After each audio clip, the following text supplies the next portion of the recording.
ภูกามเจดีย์เป็นอย่างอินเทอร์เน็ตก็บ่ได้ฮะซานะไปจ้ะช่วงรถแอป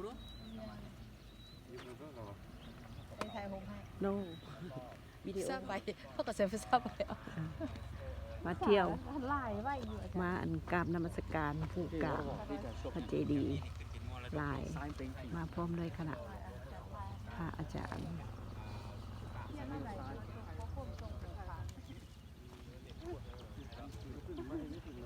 เบิ่งพระอาทิตย์ขึ้นโอ้นะเนาะอันนี้ก็เจดีย์บักอะไรบ่แม่นตัวเขามาแม่นตัวนั้นบ่ตัวเขามาบ่แม่นตัวนั้นบ่เนาะ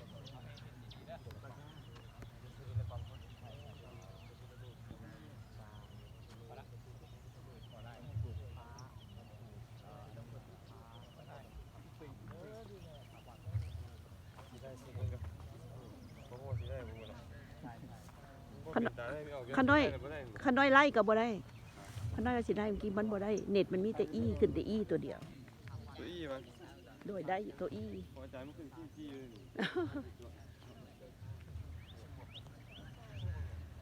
งามหลายเด้อมาเบิ่งพระอาทิตย์อยู่ภูกามอาทิตย์อยู่ภูกามงามแฮงนี่คือเจดีย์งามๆมากราบนมัสการ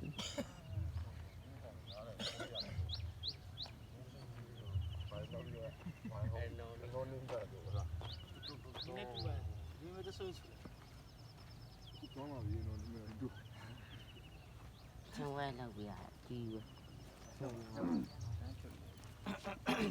Ça te enseigne là dessus.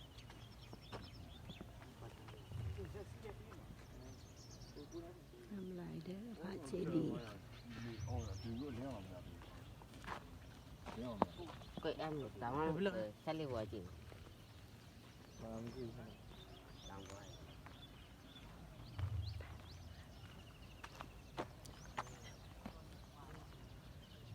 พระเจดีย์ภูกาม ประเทศพม่า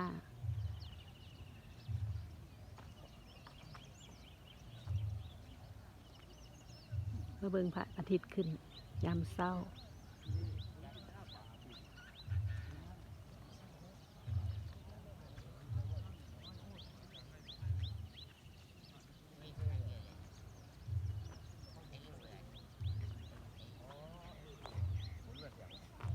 พระอาทิตย์ขึ้นยามเช้า